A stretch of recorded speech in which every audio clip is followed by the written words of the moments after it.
ఈ వీడియో అయితే last వీక్ది. Editing చేయడం కొంచెం లేట్ అయింది, టైం దొరకక. అందుకే ఇంకా లేట్గా పోస్ట్ చేస్తున్నా.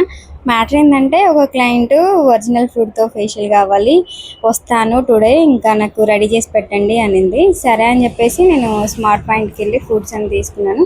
కానీ నాకు అందులో పప్పాయ లేదు. ఇంకా బయట తీసుకుందామని చెప్పేసి బయటకు వచ్చి తీసుకుంటున్నా.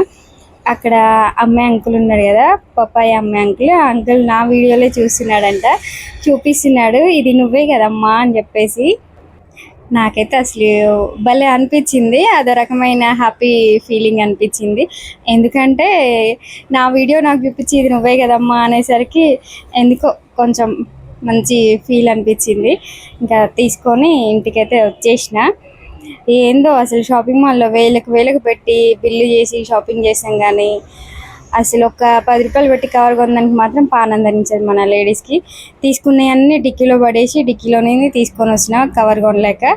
ఇంకా బయట ఆగి అమ్మమ్మ బేషన్ తీసుకురా అంటే మా అమ్మమ్మ బేషన్ తెచ్చింది. తీసి ఇంకా అవన్నీ అందులో బేషన్లోనే వేసి లోపలికైతే తీసుకెళ్ళిన. లోపలికి వెళ్ళినాక మా ఆయన ఉంటుండే, పిచ్చా నీకేమన్నా అవన్నీ అన్ని వేలు అన్ని వందలు పెట్టి కొనుక్కొచ్చిన, ఒక కవర్ కొనడానికి ఏమైందని. పొదుపని కాదు కానీ ఎందుకో ఇంకా ప్రత్యేకంగా కొనడం అనేది శ్రద్ధ అనిపించదు. నాకు తెలిసి ప్రతి ఒక్క లేడీస్ అంతే ఉంటారు. మీరు ఎవరైనా అలానే చేస్తే మాత్రం కామెంట్ చేసి చెప్పండి.